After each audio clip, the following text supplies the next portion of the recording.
Laag ta sa Singapore. Let's go! Hi everyone, it's me, your kuripot nga laagan. Overdue na jud ni nga content ba? Kaya nauna pa na kog upload akong Taiwan kaysa aning Singapore. Tara, padayon ta. May direct Davao to Singapore via Scoot Airlines. Lucky din natipid natin para hindi na tayo pupunta ng Manila or Cebu papuntang Singapore. Nasa 3 hours lang yung biyahe. Medyo excited tayo nito kasi ito yung first time kong mag-travel na mag-isa. Almost hating gabi na tayo dumating sa Singapore. Grabe, na-amaze ako sa ganda ng airport ng Singapore. Dito na din tayo nag-withdraw ng pera using my BPI debit card. Naghahanap na tayo ng matutulugan. Pero ang ending, nagmahay ta sa kani nga pwesto kay daghan kaayog bed bugs. Lumipat na lang tayo ng ibang pwesto. Nang kinaumagahan ay pupunta na tayo sa hub and spoke para maligo. 5 Singaporean dollars lang ang presyo nito. Grabe kanindot.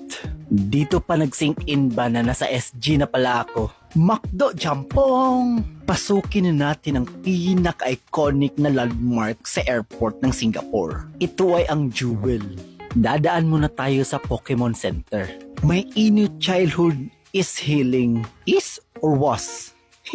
Parang grade 5 or grade 6 nung namulat ako sa mundo ng Pokemon. Oras na para tingnan yung pinakamagandang waterfalls na nakita ko sa buong buhay ko. Ganon. At syempre, hindi natin papalagpasin ang pagkakataong na sumakay ng Skytrain para makakuha ng magandang view ng waterfall. The good thing is, libre lang ito. Oras na para puntahan yung una nating hotel na pinagbukan. From Changi MRT Station ay pupunta tayo sa Tanah Merah Station. From Tanah Merah Station ay lilipat tayo ng tren papuntang Aljunied Station. Pagdating sa Aljunied Station ay lalakarin lang papuntang Singapore Ibis Budget Hotel Crystal.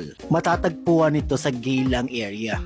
Pabor ito sa National Stadium na kung saan gaganapin ang Eras Tour ni Taylor Swift sa Singapore. Freshen up muna tayo para tuloy-tuloy yung journey natin. Og, maora sa to!